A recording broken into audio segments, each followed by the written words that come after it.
Chemistry बराबर की और मैं आज पुनः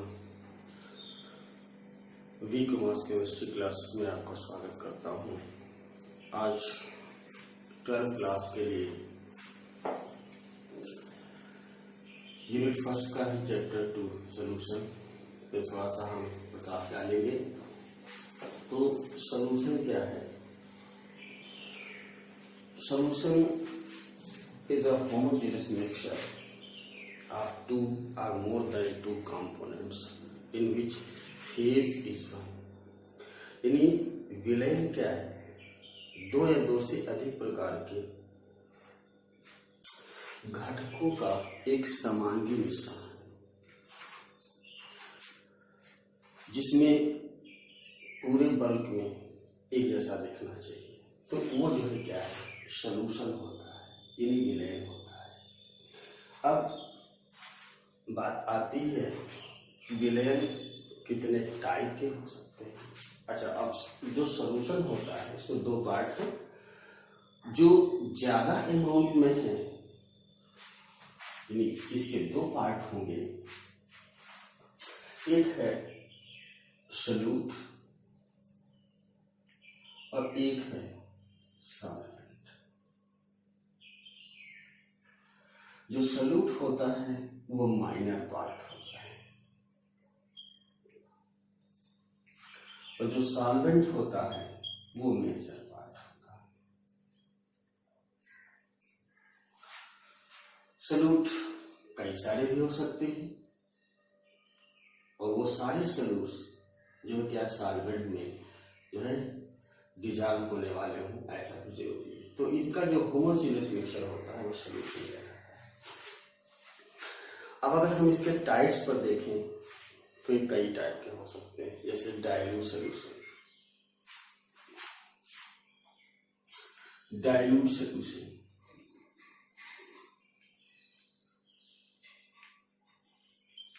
दूसरा कॉन्सेंट्रेटेड सॉल्यूशन। कॉन्सेंट्रेटेड सॉल्यूशन पहले तो ये दो।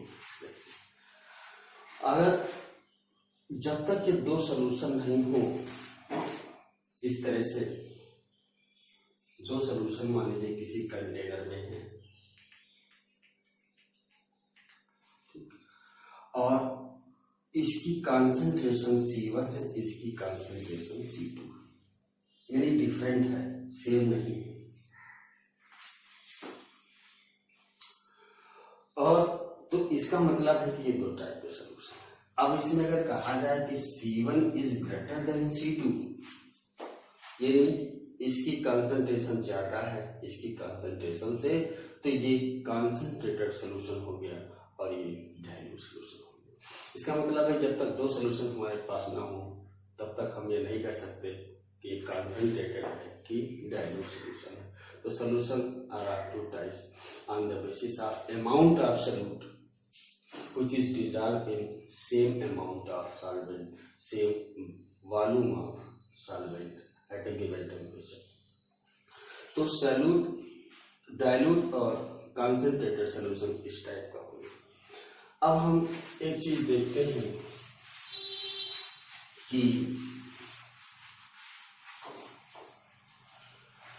जो सॉल्यूशन तीन टाइप का और हो सकता है।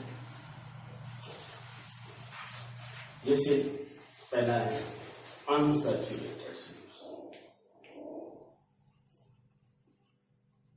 Unsaturated solution. दूसरा सैचुरेटेड सॉल्यूशन।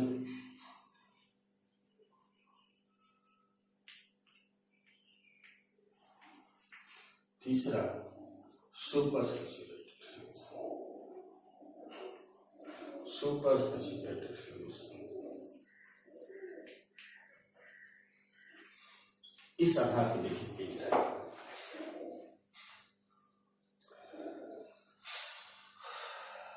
देखिए इसमें क्या है,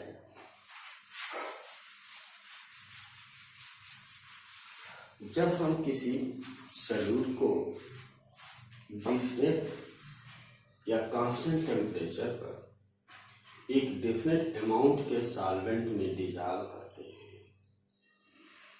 तो डिजॉल्व होते हुए चला जाता है, डिजॉल्व होता जाता है। फिर सैल्यूट डाला, फिर इसको थोड़ा सा स्टाइल कर दिया और फिर इसमें डिजॉल्व होता चला गया। लेकिन एक समय ऐसा आएगा कि जब सैल्यूट क्या होता है डिजॉल्व होना बंद हो जाएगा और उससे ज्यादा भी अगर हम सैल्यूट उसमें डालते हैं तो बिना डिजॉल्व हुए यानी बिना भूले उस कंटेनर की बॉटम पर बैठता चला जाएगा, यानी उससे ज्यादा अब डिजॉल्व नहीं हो सकता।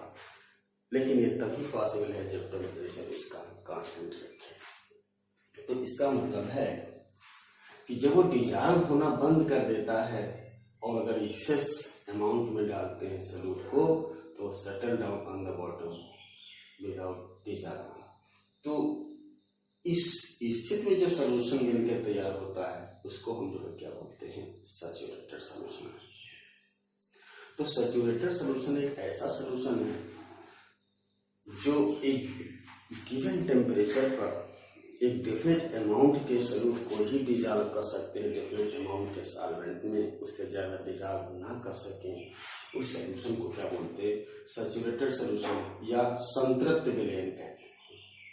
अब बात आती है कि सुपर सैचुरेटेड क्या है। तो यदि संतृप्त विलयन जो एक बार बन चुका है उससे ज्यादा हम अगर सॉल्यूट डिजॉल्व करते हैं तो उसकी तली पर बॉटम पर बैठता हुआ चला जाता है, तो वो जो सॉल्यूशन होगा वो सुपर सैचुरेटेड होगा, यानी कि when the amount of solute is present in given amount of solvent at constant temperature excess which is required to make a saturated solution is called super saturated solution.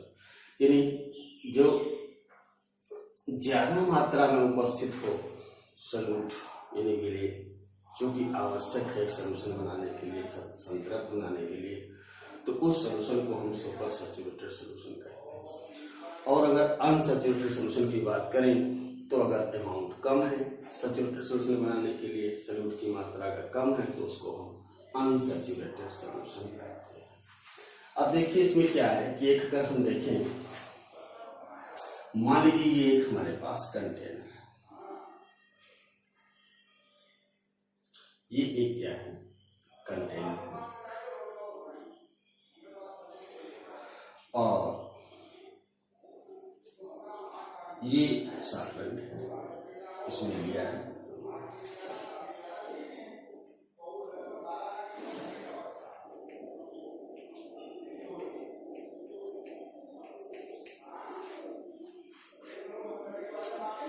और इसमें हम solute डालना शुरू करें,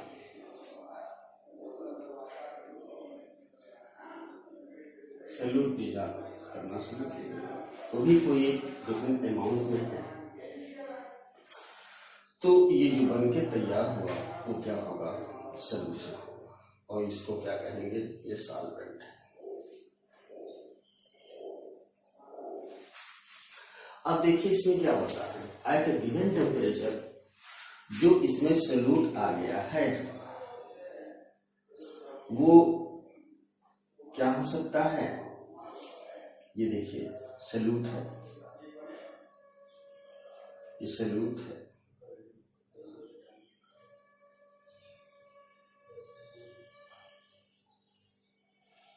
इसमें जो नीचे की तरफ आ रहे हैं कुछ ऊपर की तरफ भी जाएंगे, ये ऊपर की तरफ जाने की कोशिश कर रहे हैं, ये नीचे, ये इस तरह से करते हैं, यानी कुछ भी उसमें सॉल्यूट के पार्टिकल्स हैं वो जो क्या है कि सॉलिड फेज की तरफ जाने का प्रयास करेंगे और ऊपर की तरफ जो फेस है वो डिसोल्यूशन,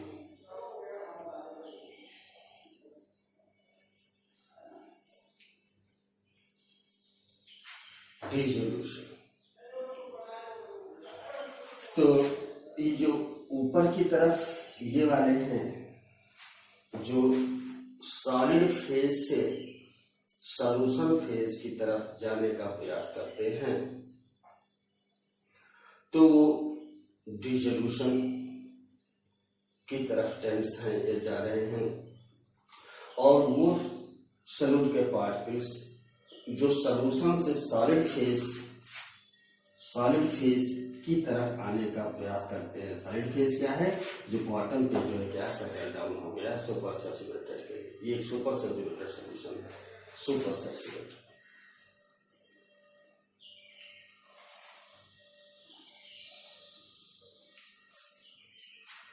तो इस तरह से करके इसका मतलब है कि इसमें जो है क्या है, ये डायनेमिक इक्विलिब्रियम रहता है जिसमें सॉलिड फेज और डिसोल्यूशन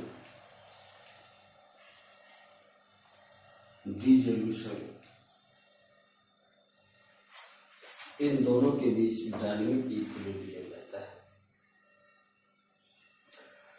इसमें सॉलिड फेज में भी बॉटम में भी सॉल्यूट के पार्टिकल्स रहेंगे, डिसॉल्व फॉर्म में भी रहेंगे, दोनों के रूप में रहेंगे। तो जो सॉलिड के पार्टिकल्स हैं वो जो है सॉलिड फेज से डिसोल्यूशन में आने का प्रयास करते रहते हैं, और डिसोल्यूशन से जो सॉल्यूट के पार्टिकल्स हैं या सॉल्यूट हैं वो सॉलिड फेज में नीचे सेटल डाउन करने की कोशिश करते हैं। तो जो ये इधर की तरफ प्रोसेस है ये डिसोल्यूशन है, और ये जो है क्या है सॉलिड फेज में। तो ये जो सुपर सैचुरेटेड सॉल्यूशन होगा इसमें ये जो है क्या है कि दो एक दूसरे की क्या होती है इक्विलिब्रियम होता है, इसको डायनेमिक इक्विलिब्रियम कहते हैं। यानी हमेशा बॉटम पर कुछ सॉल्यूट के पार्टिकल्स रहेंगे और सॉल्यूशन रहेगा, तो दोनों करने का मतलब इस तरह से है। तो ये चीज डिसोल्यूशन है। अब हम एक चीज देखेंगे कि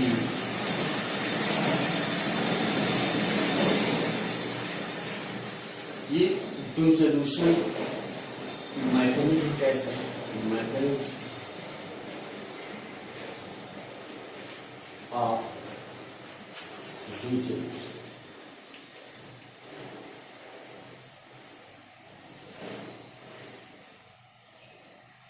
यदि कोई सॉल्यूट किसी सॉल्वेंट में किस तरह से डिसॉल्व होता है, इसकी क्रियाविधि कैसे है, तो इसके दो मैकेनिज्म हैं। पहला तो है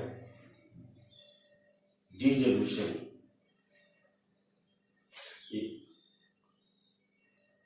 ड्यू टू सॉल्वेशन, या सॉल्वेशन मैकेनिज्म भी कह सकते हैं।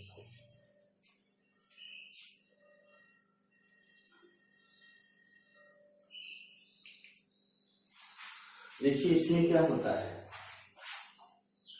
सपोज करिए कि किसी आयनिक सॉलिड्स को पोलर सॉल्वेंट में डिसॉल्व किया जाए। ये आयनिक सॉलिड का क्रिस्टल है, सपोज करिए जैसे NaCl है, प्लस माइनस ऐसे इस तरह करके ऐसे क्रिस्टल्स उसके। तो यहां पर जो ये मॉलिक्यूल ये जो आयन दिख रहा है वो अट्रैक्टेड है इधर की तरफ और इधर की तरफ, और जब इसको हम, क्योंकि ये पोलर सॉल्यूट है, अगर इसको हम पोलर सॉल्वेंट में यानी वाटर में अगर हम डिसॉल्व करने चलते हैं तो वाटर के जो मॉलिक्यूल है इसको सराउंड कर लेते हैं। ये इस तरह से जो है क्या है इसको ये प्लस है तो इसमें इस तरफ से ऐसे इसको सराउंड कर लेते हैं। अब इस कार्बन के आयन को क्या है कि ये डाइपोल है एक प्रकार से, तो डाइपोल क्या करेगा, इसको अट्रैक्ट करता है। ये अट्रैक्ट करता है और इधर नहीं कर पाता क्योंकि इधर क्रिस्टल लैटिस है, और जबकि यही कैटायन इस एनायन के द्वारा भी अट्रैक्टेड है टुवर्ड्स सॉलिड फेस, और ये इधर की तरफ अट्रैक्टेड है सॉल्वेंट की तरफ, यानी जो है क्या है इस सॉल्वेंट की तरफ इतना जाने का प्रयास है। तो इसके बीच जो ये अट्रैक्टिव फोर्स है वो कम पड़ जाता है और ये अट्रैक्टिव फोर्स बढ़ जाता है। तो इस वजह से ये आयन क्या होता है, यहां से ब्रेक होकर के टूट जाता है। तो जब ये टूट जाता है आयन, तो अब इसके चारों ओर सभी ओर ये पोलर सॉल्वेंट के मॉलिक्यूल सराउंड कर लेते हैं और अपने जो है क्या है नेगेटिव पोल्स टुवर्ड्स कैटायन की तरफ रखते हुए इस तरह से एक सिस्टम बना लेते हैं। और अगर नेगेटिव आयन है तो ये वाटर के जो मॉलिक्यूल हैं उसका पॉजिटिव सिरा जो है गैस की तरफ होगा। तो ये चीज तो क्या है कि किसी भी कैटायन या एनायन का सॉलिड क्रिस्टल से ब्रेकअप होकर के सॉल्वेंट की ओर जा करके डिसॉल्व हो जाना, ये सॉल्वेशन कहलाता है और ये सॉल्वेशन मैकेनिकल है। पोलर सॉल्वेंट होने के कारण उसका जो डाइइलेक्ट्रिक कांस्टेंट की है इतना ज्यादा स्ट्रांग है कि इसके बीच लगने वाले फोर्स ऑफ अट्रैक्शन को सबसे ज्यादा वीक कर देता है और वो सेपरेट हो जाता है। तो ये चीज अब इसमें खास बात देखने वाली बात एक ये है कि ये आयनिक सॉलिड पोलर सॉल्वेंट में कब डिसॉल्व होगा। इसमें देखिए दो एनर्जी लगती है, एक तो सॉल्वेशन एनर्जी और एक लैटिस एनर्जी। इस क्रिस्टल की है वो लैटिस एनर्जी है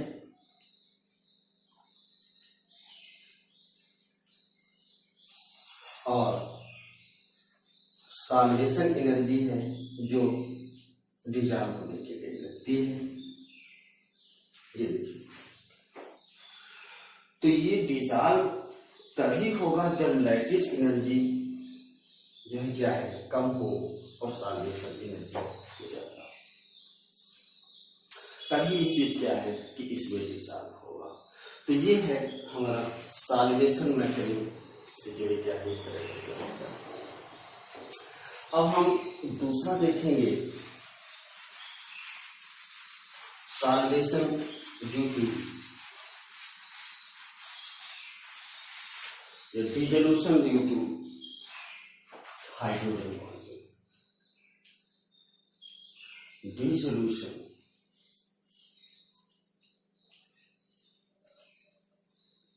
due to hydrogen bonding.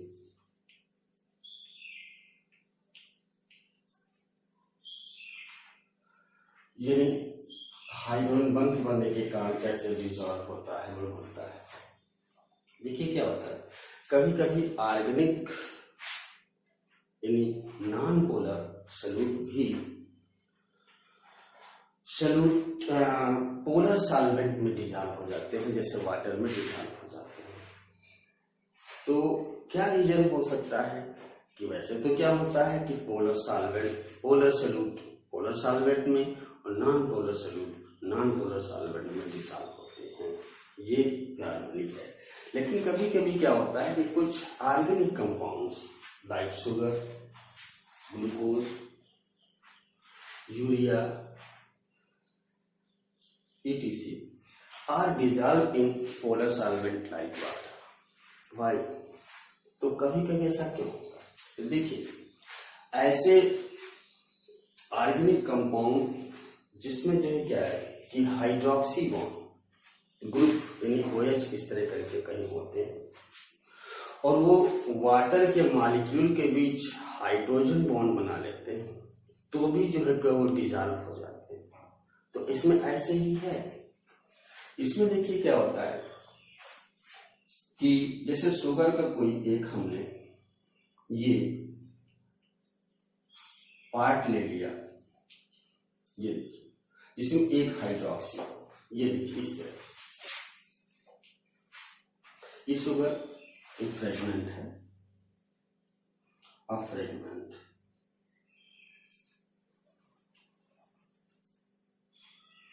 Of sugar.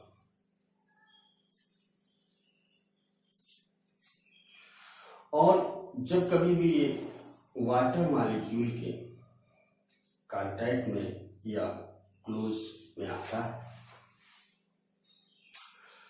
तो अब ये जो हाइड्रोजन है इस ऑक्सीजन से weak van der Waals force attract हो सकता है। क्यों? क्योंकि ये पार्शियली नेगेटिव है और ये पार्शियली पॉजिटिव है और ये पार्शियली नेगेटिव है। ये है हाइड्रोजन बॉन्ड कहलाता है। हाइड्रोजन बॉन्ड के लिए क्या कंडीशन है? Hydrogen already attached to electronegative come close to another electronegative of same molecule or another molecule and bind of weak van der Waals force which is known as hydrogen bond। तो यहाँ पर क्या है कि hydrogen bond के लिए क्या जरूरी है कि हाइड्रोजन चाहे इस मॉलिक्यूल का चाहे जो डिजॉल्व हो जाना है वो उसमें वो किसी इलेक्ट्रोनेगेटिव से जुड़ा होना चाहिए और वो फिर किसी दूसरे इलेक्ट्रोनेगेटिव एलिमेंट के पास में आता है, चाहे उसी मॉलिक्यूल का हो या फिर दूसरे मॉलिक्यूल का हो। उसी मॉलिक्यूल का होता है तो इंट्रा मॉलिक्यूलर और दूसरे मॉलिक्यूल का अगर होता है तो इंटर मॉलिक्यूलर हाइड्रोजन बॉन्ड कहते हैं। तो इस हाइड्रोजन बॉन्ड के कारण भी डिसोल्यूशन होता है, तो इस तरह से हो सकता है। अब हम एक टॉपिक पे आते हैं, सॉल्युबिलिटी और इसके फैक्टर, बस इतना। तो सबसे पहले अब हम देखेंगे सॉल्युबिलिटी। सॉल्युबिलिटी यानी विलेयता।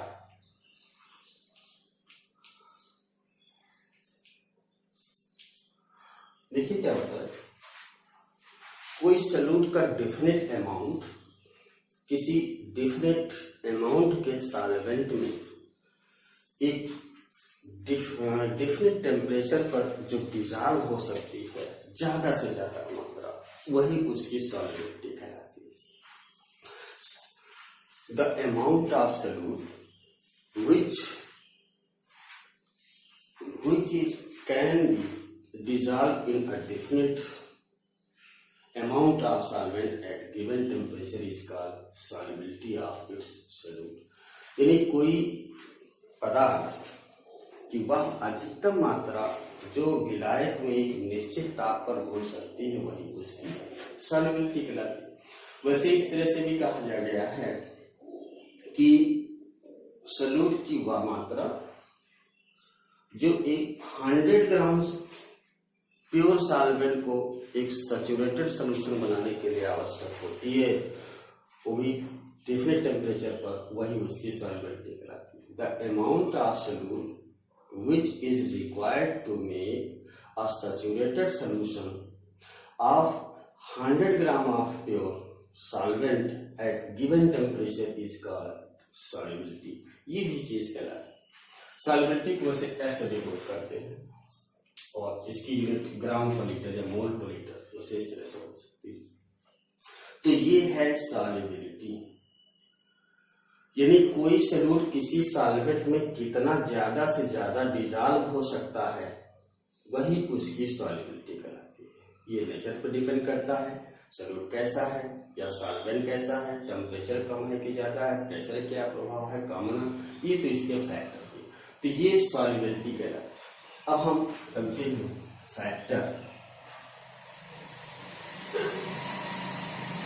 फैक्टर्स अफेक्टिंग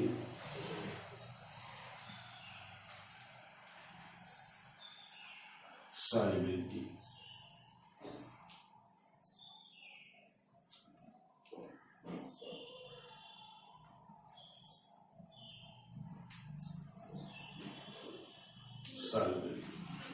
तो सबसे पहले क्या करते हैं,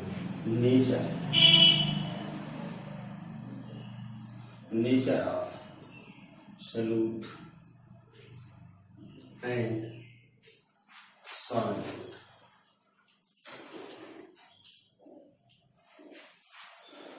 किसी भी सॉल्यूट की उस सॉल्वेंट में सॉल्युबिलिटी नेचर पर डिपेंड करती है कि सॉल्यूट में जिसको हम डिजॉल्व करने चल रहे हैं वो कैसा है, और सॉल्वेंट जिसमें डिजॉल्व करने जा रहे हैं वो कैसा है। अगर सॉल्यूट पोलर है तो जाहिर सी बात है कि वो पोलर सॉल्वेंट में ही डिजॉल्व होगा, और अगर सॉल्यूट नॉन पोलर है तो नॉन पोलर सॉल्वेंट में ही डिजॉल्व होगा, ऐसा सामान्य तौर पे कहा जाता है। लेकिन कभी कभी नॉन पोलर पोलर में भी डिजॉल्व हो सकता है, हाइड्रोजन बॉन्डिंग या किसी पावर के कारण भी हो सकता है। तो नेचर पर डिपेंड करता है कि कैसा जो है सॉल्यूट और सॉल्वेंट का नेचर है, तो इस चीज पर रहते हैं। और अब हम दूसरा इस पर फैक्टर पे आएंगे, टेम्परेचर।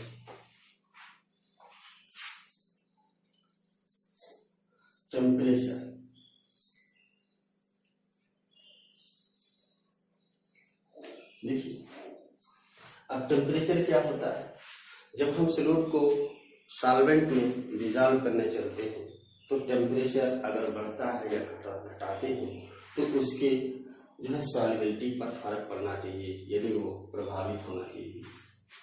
तो अब ये चीज डिपेंड करता है लीच डिलेयर के प्रिंसिपल पर।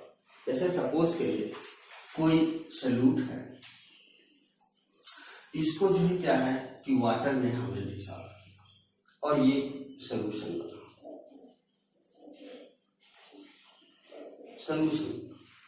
अब अगर ये प्रोसेस एक्सोथर्मिक यानी कुछ एनर्जी इसमें रिलीज हो, ये जो सॉल्यूशन बना इसको हम आपको सॉल्यूशन कहेंगे, और ये सॉल्यूट क्या है, सॉलिड, और ये लिक्विड। यानी सॉलिड टू लिक्विड सिस्टम के लिए अगर हम बात करें तो अगर ये चीज ऐसा है, सॉल्यूशन बना है, आपका सॉल्यूशन बना जिसमें एनर्जी रिलीज होती है, यानी ये रिएक्शन क्या है, एक्सोथर्मिक है। और अगर इस सिस्टम पर अगर हमने टेम्परेचर इंक्रीज कर दिया, तो ये देखिए जो है इस एनर्जी को, रिलीज हुई एनर्जी को अपोज करेगा।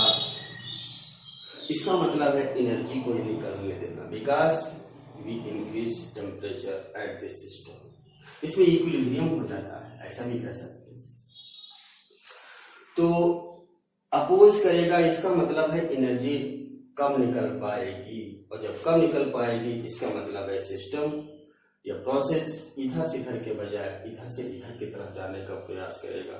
यानी सॉल्यूशन जो aqueous से वो क्या है, सॉलिड की तरफ जो है क्या है, इक्विलिब्रियम शिफ्ट करेगा, यानी सॉल्युबिलिटी डिसोल्यूशन की प्रोसेस कम हो जाएगी।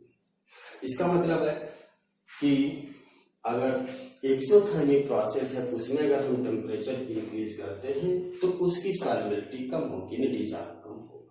लेकिन अगर हम कहीं टेम्परेचर घटा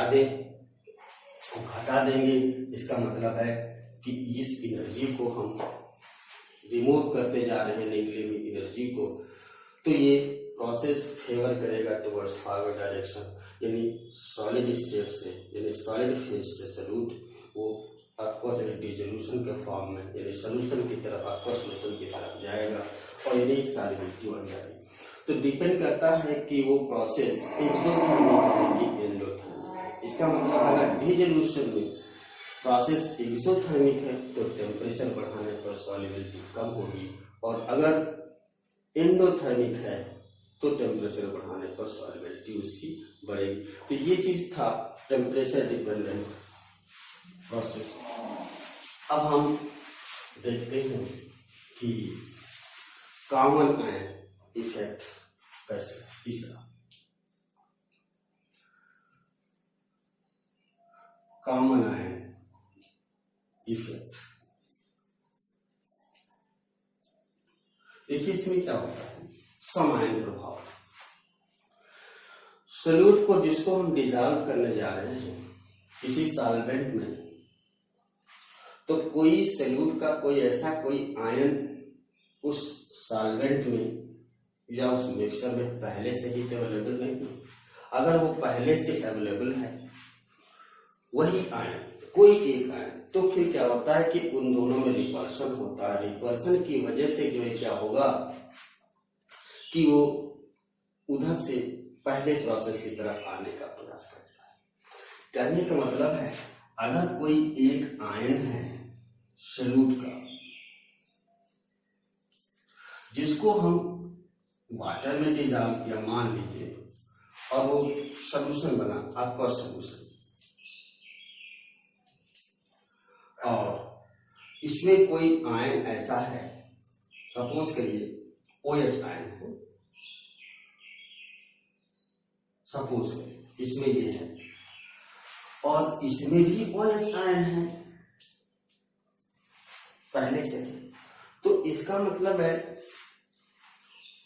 अब ये आयन एक दूसरे का क्या करेंगे, अपोज करेंगे,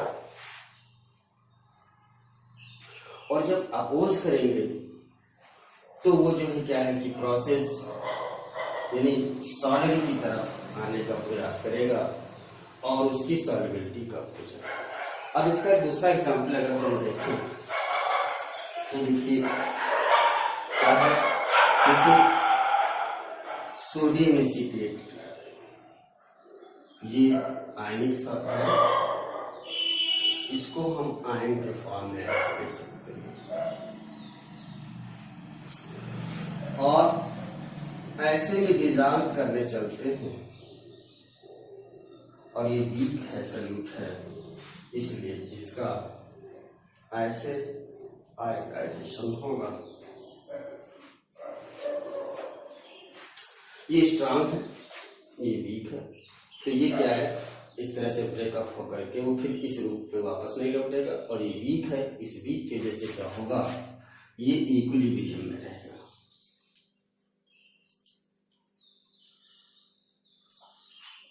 अब देखिए इसको मान लीजिए हम डिजॉल्व करने चले, वैसे वीक होगा, इसको मान लीजिए हम डिजॉल्व करने चले और ये सॉल्वेंट में पहले से ही अवेलेबल है। तो अब देखिए जो ये सॉल्यूट का है इसको जरा इतने को ध्यान दें, इसका ये जो एसीटेट आयन है ये पहले से ही वहां उसमें मौजूद है अवेलेबल, तो क्या करेंगे इसको रिपल्सन होगा तो जो स्ट्रांग है उस पर तो कोई प्रभाव नहीं, लेकिन जो वीक है वो क्या होंगे कि ये भाई जिससे ब्रेकअप हुए हैं उसी से फिर कंबाइन करके जब यहाँ से रिपल होंगे तो ये इनसे कंबाइन करके ये कुछ ये फिर बना लेंगे, यानी ये जो है क्या है कि अनडिजॉल्व फॉर्म में रहने का प्रयास करेंगे, तो इसकी जो सॉल्युबिलिटी है वो कम हो जाती है। तो कॉमन आयन इफेक्ट यानी सम आयन प्रभाव एक ऐसा प्रभाव है जिसमें कोई जो वीक इलेक्ट्रोलाइट है, दुर्बल विद्युत अपघट्ट है, उसकी जो विलेयता है सॉल्युबिलिटी है वो घट जाती है यदि उसी तरह का कोई आयन उसमें सॉल्वेंट में पहले से ही अवेलेबल हो। तो इस चीज को हम सम आयन प्रभाव कहते हैं। ये चीज होता है कि the effect of any ion present in solvent in which solute is to be dissolved repels same ion to the ion of solute which tends to from dissolution form to solid state यानी undissolved form। तो ये उसकी जो प्रवृत्ति रहती है कि dissolution form से अनडिजॉल्व फॉर्म की तरफ रहना, तो सॉल्युबिलिटी जाहिर सी बात घटेगी। ऐसे इफेक्ट को क्या कहते हैं कॉमन आयन इफेक्ट कहते हैं। तो ये थे फैक्टर्स और सॉल्युबिलिटी। तो थैंक यू फॉर दिस।